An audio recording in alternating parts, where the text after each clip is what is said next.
მეფე მოკვდა, მისი მუსიკა კი ცოცხალია. 15 დეკემბერს დიდ საკონცერტო დარბაზში ირაკლი ჩარკვიანის მუსიკა აჟღერდება.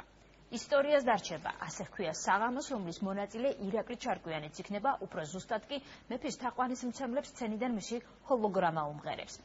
ასე შეეცადა ფონდი ავტოგრაფი მეფის ვირტუალურად გაცოცხლებას. ჰოლოგრამა ქართულ სინამდვილეში პირველად სწორედ ამ კონცერტისთვის დამზადდა. ირაკლი ჩარკვიანის ჰოლოგრამას მაყურებელი ექსკლუზიურად სწორედ ქრონიკის რეპორტაჟში ნახავს. თამარ დარახველიძე მოგიყვებათ ამბავს მეფეზე.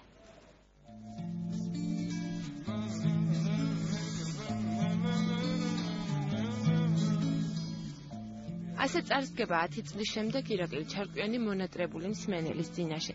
რა სიმღერას შეასრულებს მისი ვირტუალური გამოსახულება ჯერჯერობით საიდუმლოდ რჩება.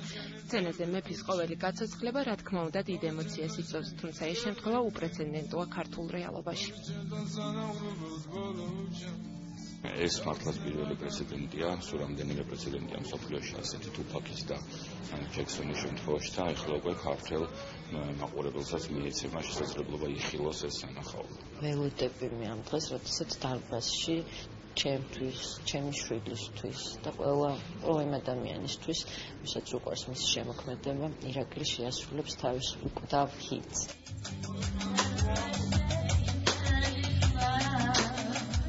ისტორიას დარჩება ირაკლი ჩარკვიანის ჰიტად ქცეული კომპოზიციის სახელწოდება ამჯერად 20-მდე მუსიკოს აერთიანებს. ისინი მეფის სიმღერებს საკუთარი ინტერპრეტაციით შეასრულებენ. ჩვენ ყველა მუსიკოს მივეცეთ აბსოლუტური თავისუფლება, თითო როგორც ხედავენ ირაკლის სიმღერებს, ისე გაეკეთებინათ. ანუ ჩარევა ჩვენი მხრიდან იყო მაქსიმალურად ნაკლები. დროთა უტყუა სიბრძნეში ვიშვი როგორც კენტავრი ღმერთის საშოდან გარყვნილების და გაქრობის შიში. როგორც მეფე ამბობდა, ის იყო პოეტი და შემდეგ მუსიკოსი, მაგრამ მას კალამზე ხშირად გიტარა ეჭირა. სწორედ გიტარითა და განსხვავებული მუსიკით დაამახსოვრდა მსმენელს ირაკლი ჩარკვიანი. ქართულად სიმღერა მან თითქოს ხელახლა გახადა მოდური საქართველოში.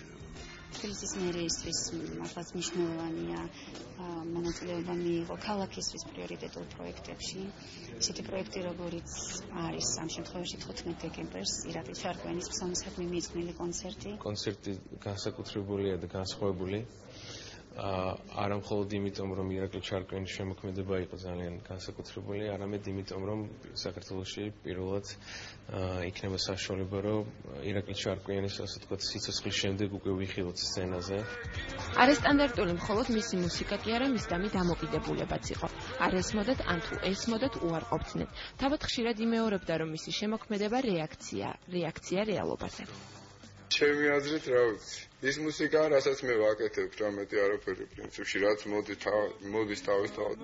მისი მუსიკა ისეთივე იოლად მისაჩვევი იყო, როგორც თამბაქო. ყველაზე თავისუფალი მომღერლის სახელი მალევე მოიპოვა და მშვიდით ზურვით ისე წავიდა უსასრულობაში, რომ მისი სიმღერები სამუდამოდ დარჩა.